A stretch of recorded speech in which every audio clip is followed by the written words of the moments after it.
Well, thank you very much there to Waje and Chike for that amazing performance. Welcome to another great show right here on Rubbin Minds. Thanks for joining us. My name is Ebuka Obi Uchendu. It's still the season of giving thanks. Thanks to Knorr and Lipton.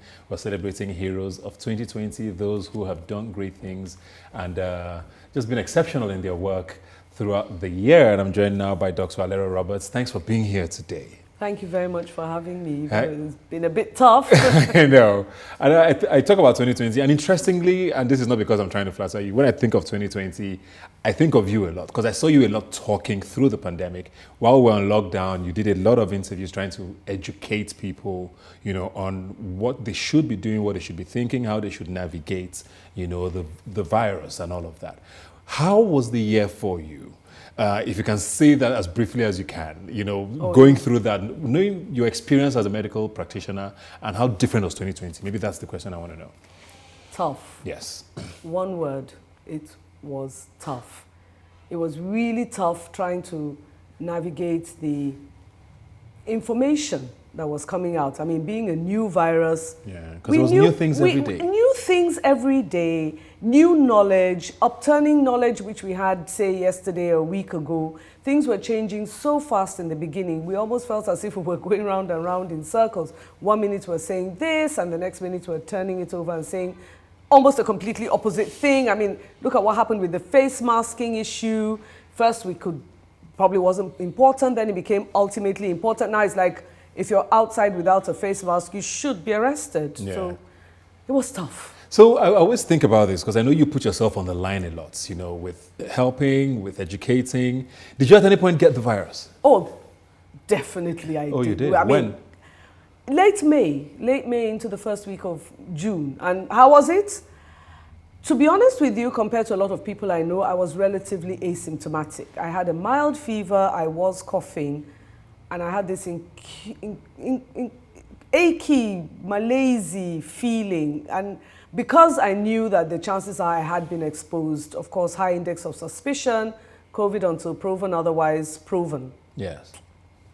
Tucked myself off in bed with my ginger, lemon, honey, and I stayed away from everybody, or so I thought, and it promptly swept through the rest of my household. So everybody in your family caught it? Everybody in my family caught it. My 2 sons, my husband, my 89-year-old dad, who probably had the best experience of all. My sons had... So, but everybody survived and everybody survived. Fine, my husband, you know, was touch and go at some point. So how do you go through that sort of experience and get up after maybe testing negative and still going back to fight this virus? What motivates you to keep fighting? The fact that some people got it and did not survive, and that's sad. Yeah. And the fact that this is what we do. I mean, nobody goes into medicine to get rich, yes, or drive nice cars. You know, so you've already got a DNA built for this sort of thing, geared towards this sort of thing, and you get up and you say, "Well, I have beaten it, and this is what I can say works and what doesn't work." So here we are, we're living in a very Nigerian society, very patriarchal, and here's my very strong, determined, resolute husband. And suddenly he calls me and gives me a list of all his properties and bank accounts and what he owns. I screamed. Ebuka, I completely lost it. And I'm like, no, you're not going anywhere. I don't need to know this. I'm going to continue as I am. I am the spoiled wife of a rich private practitioner. And no, you are not giving me this now. So these are some of the realities of this kind of disease that you suddenly realize that it's not a joke. And it's a disease which we still do not know. I mean, we know a whole lot more than we did in March, but we still don't know enough to be able to rate its, as it were, lethality. Yeah. In the common, because I know people go around saying, oh, it's just a scam, the government's just using it to make money. Perhaps, but not until it's your loved one or yourself that passes, and suddenly you realize that. The other thing one has to remember with this thing is that, yes, we are a young population, and 50% of our population is aged 20 and under. But the people that it's affecting are the people who, most and generally, are important to the national development, to our economic development, to the nation. And these are the people we cannot afford to lose yet. in terms of whether they're there to train up the next generation, make a way for the next generation. So these are all the nuances about COVID that makes it still, as we say in the medical community, a juju disease. But I just think it's amazing that you went through it yourself, you lived it, but and still continue to fight the fight for others, which is why, of course, we call you a hero for 2020. But let's go now to Dr. Akintola, who's from the Nigerian Medical Association. Thanks for joining us today. Just wanted to find out, we hear a lot about frontline workers, medical doctors, healthcare workers. We heard a lot of those phrases in 2020. It was hard to put faces to a lot of these people. Tell us a bit about the experience of the frontline workers through 2020 and how that has probably changed how you practice here in Nigeria going forward. Thank you very much, Ebuka, for having me on the show. My name is Dr. Akintola. I am a medical officer with the Lagos State government at the primary healthcare level. My personal experience for COVID-19 this year, as the pandemic in Nigeria, came to fore when I decided to volunteer as a case manager at my primary station in Badagry local government, which is one of the rural communities in Lagos. I must say it was a very, very, very daunting time for me because I had never ever experienced such kind of level of infection where everyone had to come up with follow up with the new protocol on self-isolation and all of that quarantine in our lifetime. I happened to be the chief quarantine. I was the lead quarantine officer in Badagry, where I had to manage in 7 batches a total of 170 returnees coming into the country. And this was at a time when the airspace was shut in Lagos. Every returnee who had to come back into the country had to come through the land border. And this was precisely between the month of April to the ending of May, when the Minister of Foreign Affairs officially decided to call quit the quarantine intervention.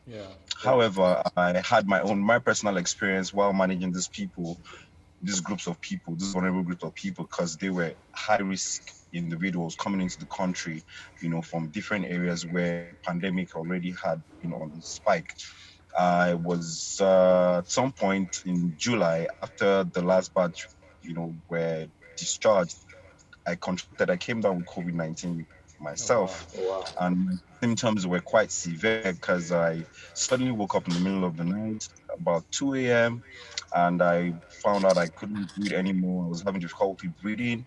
However, I am not a known asthmatic. I'm not a known I have no known lower respiratory tract disease. But I just found out I just couldn't breathe, and I thought it was a joke. And at that point, I knew it was COVID.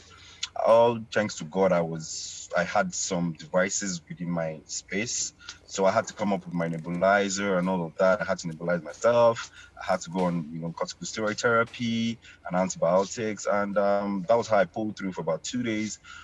And somehow, I was, scared of the fact that I didn't want to get stigmatized, by my professional space where, this is my colleague of ours who's got COVID and all of that. So I tried to manage it within my space, but that was a very risky, very, very, very risky self-intervention. But thank God I pulled through, and I promised myself afterwards, having faced all of these challenges, I decided to, go into advocacy. I think it's very interesting to also see that a lot of you, we hear about these frontline workers, but we always seem to forget the dangers that you guys put yourself in as well. Seeing that a lot of you, in the course of fighting this pandemic, also get infected. But I want to talk about the attitude of Nigerians now to this disease, the pandemic, the virus. There seems to be, like Dr. Alera had said earlier, a belief amongst people that it's not even a thing or it's not real enough. It looks like we're fighting another complete epidemic on that angle, trying to get people to understand the effects of this. How is that affecting what you guys are doing, and how do you see things shaping up in 2021, considering we're talking about the second wave, a new strain, so many things? How does that affect 2021 and COVID, the fight against COVID? For me, I keep telling my colleagues, members of the public I interact with, that COVID is still very much in town. It's still haunting people. Just yesterday, we had the highest number of cases recorded as released by the NCDC, 100 about 1,000 cases, 999 cases. And Lagos State alone, accounted for about a third of the number of cases that were reported yesterday, standing at about 324 cases. And we have currently the numbers still increasing. There's the expectation earlier, like Dr. Alera earlier mentioned, talking about the stories have been evolving, storylines have been evolving. This minute we're saying this, the next minute we're forward. We have to, based on evidence, things have to change, and we come up with another protocol or another, line of intervention. We still need to work on ourselves, our attitude towards the virus as regards protecting ourselves and preventing community transmission. It's been said just a few days ago, about a week ago, I was opportune to be on a platform organized by the Healthcare Federation of Nigeria, where we had there was a robust presentation by a professor of one of the foremost universities, where he talked about the new strains of COVID, and also highlighted the news briefing where the England health secretary talked about the new strain of COVID hitting the United Kingdom. And we all know we have a lot of people coming in for holidays from overseas or from the UK down into Lagos, coming to Nigeria to unite with their families for the festivities. I believe we need to take very, very, very stern precautions, because the numbers are not going down. It's still on the rise. We're having new strains. Vaccine is currently a challenge, because the current vaccines that have been approved by the World Health Organization and the FDA are just two in number, Moderna and BioNTech by Pfizer. Moderna currently, which is still the one that's being generated in large quantities in the United States, has a big challenge here in the tropics. It has to be stored under extreme cold temperature, about minus 70 degrees Celsius. How are we going to achieve that in Nigeria, in Lagos? We know we have epileptic power supply and a lot of other logistic problems. Okay, I'll come back to you, but let me come back to you now, Dr. Alero, and I want to find out the how we're going to do that. With like talking about Nigerians now, you also mentioned that earlier. There's this attitude to not even believing it anymore. Some people make statements like, "Oh, when COVID was around," almost like it's gone. How do we get Nigerians to start or to understand the gravity of this and why it's important that we do the right thing? I'm going to throw it back and ask another question. And the question I'm going to ask is that whether it's COVID or this or that or the other disease, the issue is, where do you access health care? And if we know that the access to health care is as epileptic and as full of gaps and lapses as we have seen, COVID just served to expose that. The issue is that if you get ill, where do you go? What can you afford? When you do pay all the money you have available to you, what's the quality of care that you get? So COVID, in a way, has done us a favor of exposing the gaps and lapses in our healthcare and our health service delivery systems that we really do need to think about individually and collectively. The other thing I'm going to say is that we can throw out the numbers, and as Dr. Akintola said, each day we're recording highest number of new cases. Now, somebody will say 1,000 new cases and we're 22 million Lagosians. For the person who gets it, that's 100%. And if that person dies, that's 100% case fatality. And the family is going to suffer. And then worse still are those who are dying not as a direct result of COVID, but as an indirect result of COVID. COVID either made access to healthcare service even more difficult, or non-availability of healthcare workers, so to speak. So the issue is that people need to understand, and this is my message, people need to understand the importance of taking individual responsibility for your health. And this is it for us as public health physicians. I mean, I have a very macabre joke in my family, and if I find you doing something that is inimical to your health status, I turn around and I say, go on, keep doing it, I need the money. I know, yes. Really macabre, really sort of not very nice, but that's the truth of the matter. If you keep doing this risky behavior, you will suffer for it. And you will need to come to somebody like me, and I'm going to be rubbing my hands with glee while adding zeros at the end of your bill, and you're going to have to pay for it. But the question is, can you pay for it? Can we afford that? Can we afford that? And while I'm busy having to deal with a COVID patient, am I losing out on those other preventable illnesses that I can deal with? But my attention has now been caught up with somebody who was silly enough to go to a social event where there were so many people in a crowded place not wearing masks. Yeah. So these are the questions the bigger questions, the ones that are directly going to impact us, COVID or no COVID. Thank you very much, Dr. Alera Roberts. Thank you very much, Dr. Akintola. I mean, you guys are heroes of 2020 for a lot of us. You've saved lives literally, and we hope that the fight keeps going on. We know that even when COVID ends, there's always something to fight for, which is what you do, and we just say thank you, of course, and courtesy of Knorr and Lipton, we celebrate you on the show today. Thank you very much. We're going to take a quick break and be right back. Don't go away.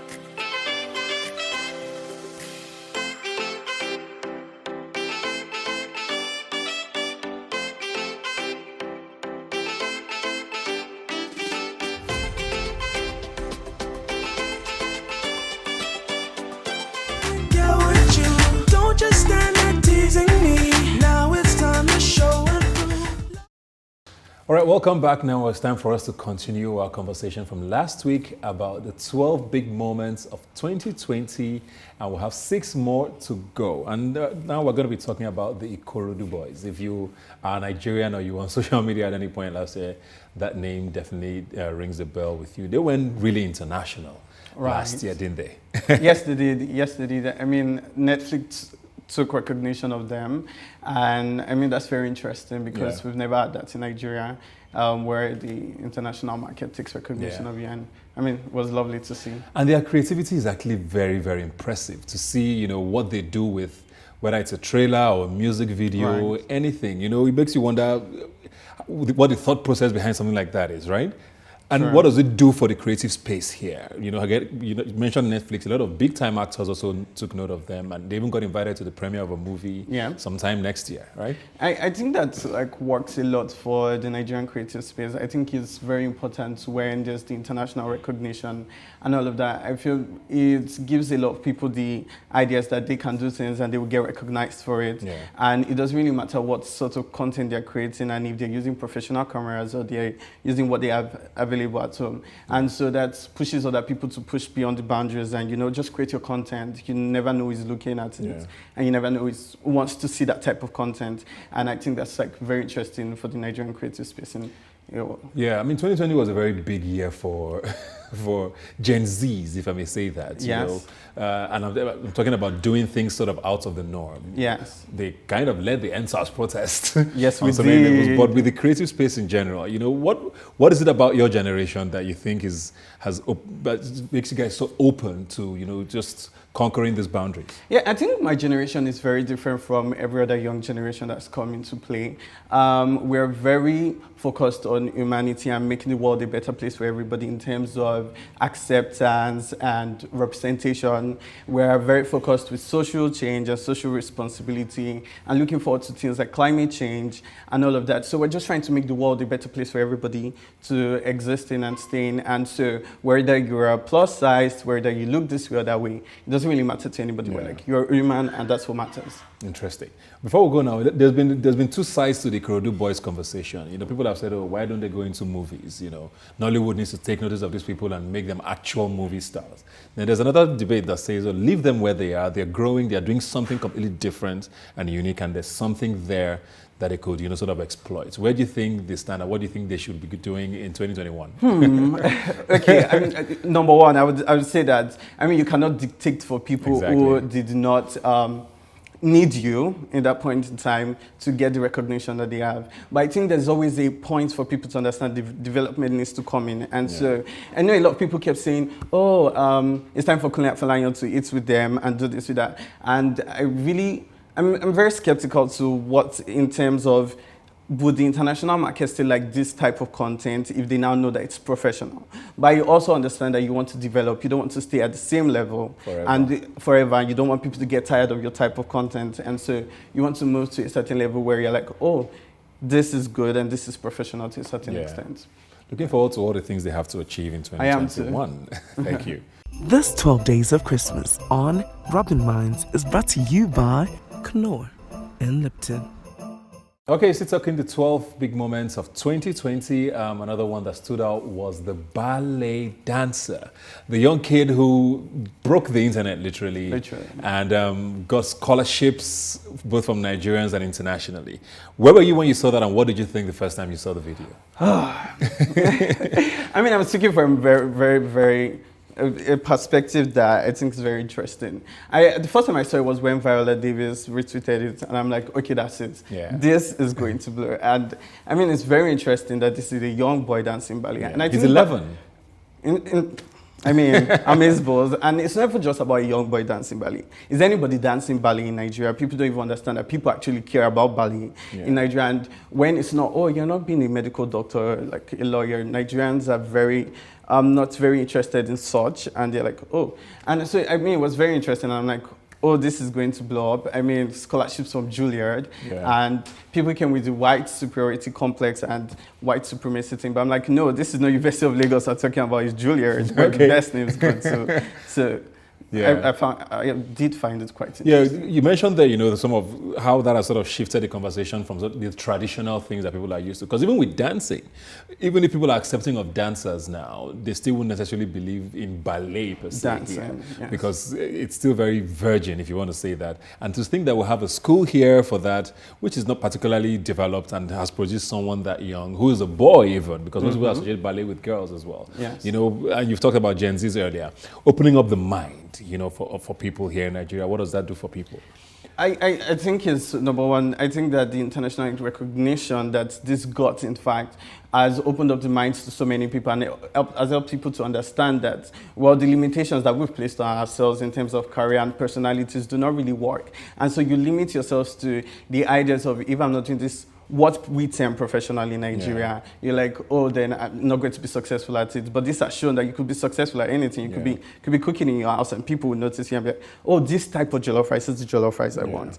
And so, apart from not being conforming, I really do not want people to limit this to, oh, he's not conforming and all of that. I feel like that topic becomes very debatable in the spaces that we put it in. And instead of recognizing the hard work that this person has put into, I mean, he's 11, so he's probably doing it for numbers of years. And so putting it in that space limits what the hard work and the diligence this person has put into their craft. And so I think people like that should be celebrated more for their craft and less than I'm not conforming. You think we're going to be seeing a lot more of things like this? I mean, TikTok is blowing up like crazy. There's a lot of these social media spaces that people are exploiting, and things go viral every day.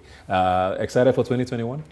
I really am. I think Nigeria is opening up. I think TikTok does a lot for terms of representation, and it's so good that people can now understand that there are people like this in my country, and I'm not the only one existing in this place. And because I don't see this every day, and now that's what social media does, and that's what TikTok has done, especially because now you can now see, oh, there are people like this that really exist, and other boys or other young boys and girls in their homes who are not that conforming to what the society takes can now come up and show themselves and be like, oh, this is me. And so I'm really excited for 2021. I'm sure it's going to be great. I hope it's better than 2020. Hopefully. Well, it's all about thanks and giving when it comes to Knorr and Lipton. And of course, we did tell you to share some of your heroes with us. And Lipton and Knorr have gone out to give gifts to some of them. Let's take a look.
More moments of our 12 great things that caught our attention in 2020. We can't talk about that year without thinking about rice. Yes, agriculture.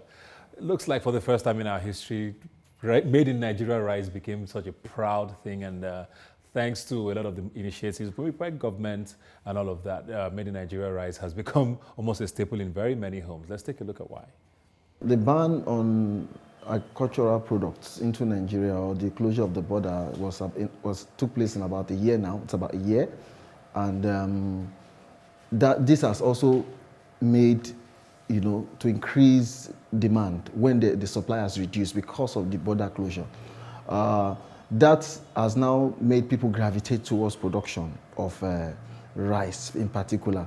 About 6% of consumption of food in Nigeria, it's on rice. It's one of the major food crops that are consumed in Nigeria, and for household, and particularly for households. So what it has done is, one, it has actually made more people to go into farming, especially the young population. We now have a younger part of the population going into farming, trying to explore, because there are opportunities, because there's a space. Once you produce, you are sure that they are off-takers, because there are no external competition from imported goods. So that's one. It has also helped in terms of mechanization.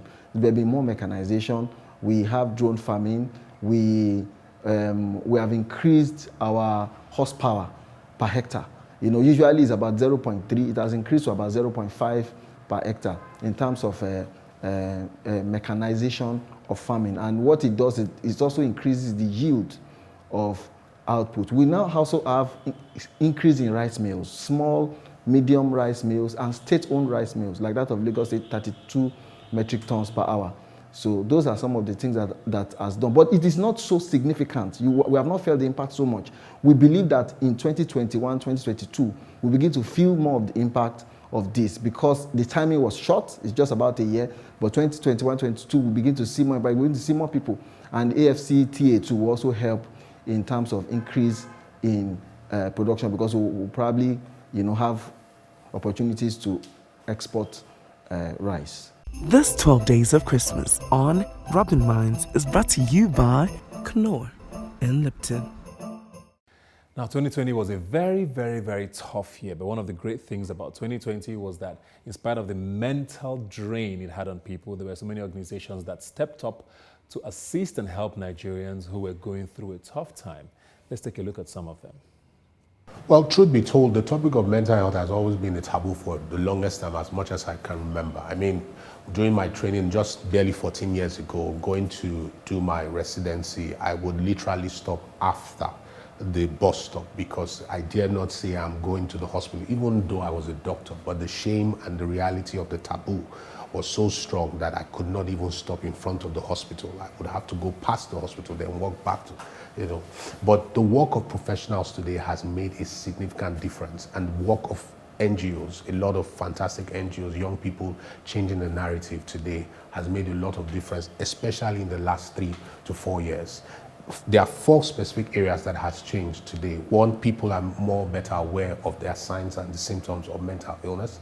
Number 2, the quality of care has improved. I mean, in time past, we used to have things like people being chained, being literally dehumanized, but this is changing. Number 3 is that people have some form of support. People can speak up. I remember going through during my training, one of the things, one of my trainers, one of my consultants told me that the day we start putting a face to mental health, it will literally change the narrative. So today you have people saying, me too, I've gone through this, I've gone through that. So we now have faces, people bold enough to speak of their mental health story. And this is literally changing the story.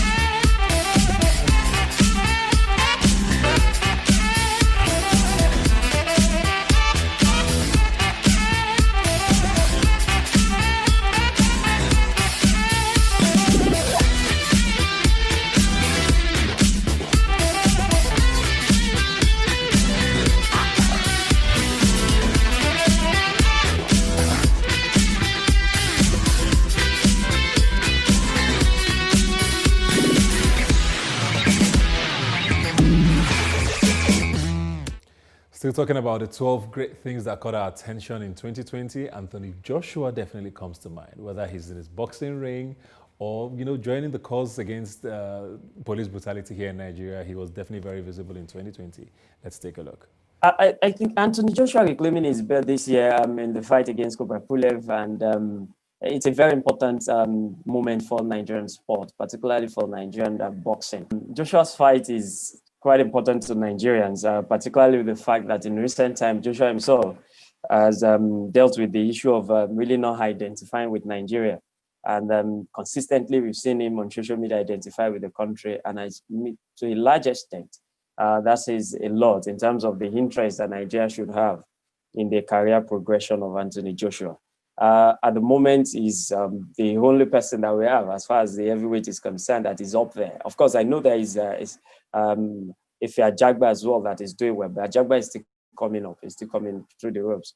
Joshua is already there, he's a world champion, and has the prospect of becoming the first man to hold all 4 boxing belts. And I think it's a big one, particularly when you bring it down to how talented Nigerians are. Although many will question the fact that Joshua was not trained here, he didn't develop here. Yes, that's true. But the fact remains that he's Nigerian, and the point remains that Nigerians are talented people. And if we can just fix the infrastructures and have the right people in administration, I can tell you that we have loads of Joshuas in this country, and that's the message really with Joshua's career so far. And I think we can just give him all the support. And when I mean support now, I do not mean this kind of support that comes in form of photo ops, just trying to identify with him because he's now a world champion. The best way you can do that is for us to develop infrastructure here and identify the fact that we have more Joshuas in this country.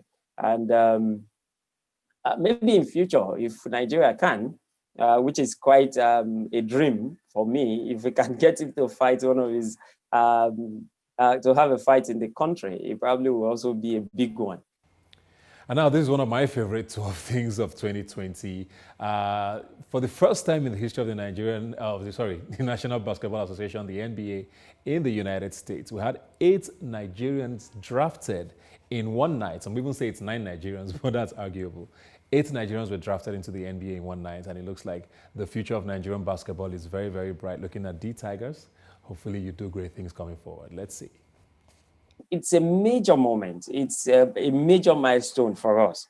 And I believe it's one that, as a country, it's a story of both something to celebrate and something to be ashamed of, in my view.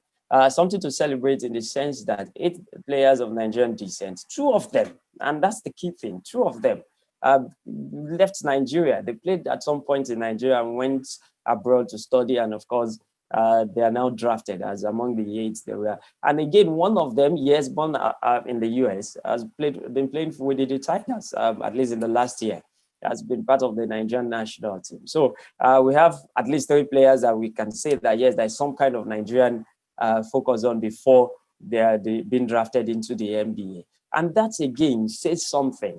That the biggest challenge we have at the moment is that we are not making the right moves, we are not making the right investments in the areas where we have ability to be a major player around the world. Basketball is a big game in Nigeria. Unfortunately, because of politics among the administrators, we've not had the basketball league, at least the Premier League.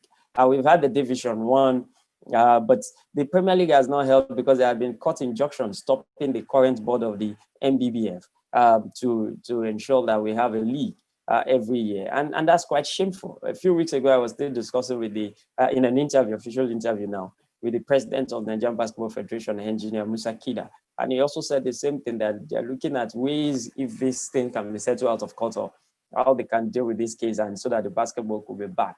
So for me, that's the message. It's a bittersweet story, somewhat. Sweet story in terms of happy for those guys. They're doing well. The NBA has started featuring for their respective clubs. Fantastic news, signing good deals. But what is happening as far as basketball is concerned on the domestic front is something Nigeria cannot be proud of. It's something the administrators that have put us in this situation should be ashamed of. It's something that we all as Nigerians, particularly basketball lovers, should join hands together and call them and tell them that you guys lock yourselves up in a room and resolve your matter so that these guys their career can move forward, and then we can, get the best out of the talented players that we have in this country. Wanna get with you. Don't just stand there teasing me. Now it's time to show and prove. This 12 Days of Christmas on Rubbin Minds is brought to you by Knorr and Lipton.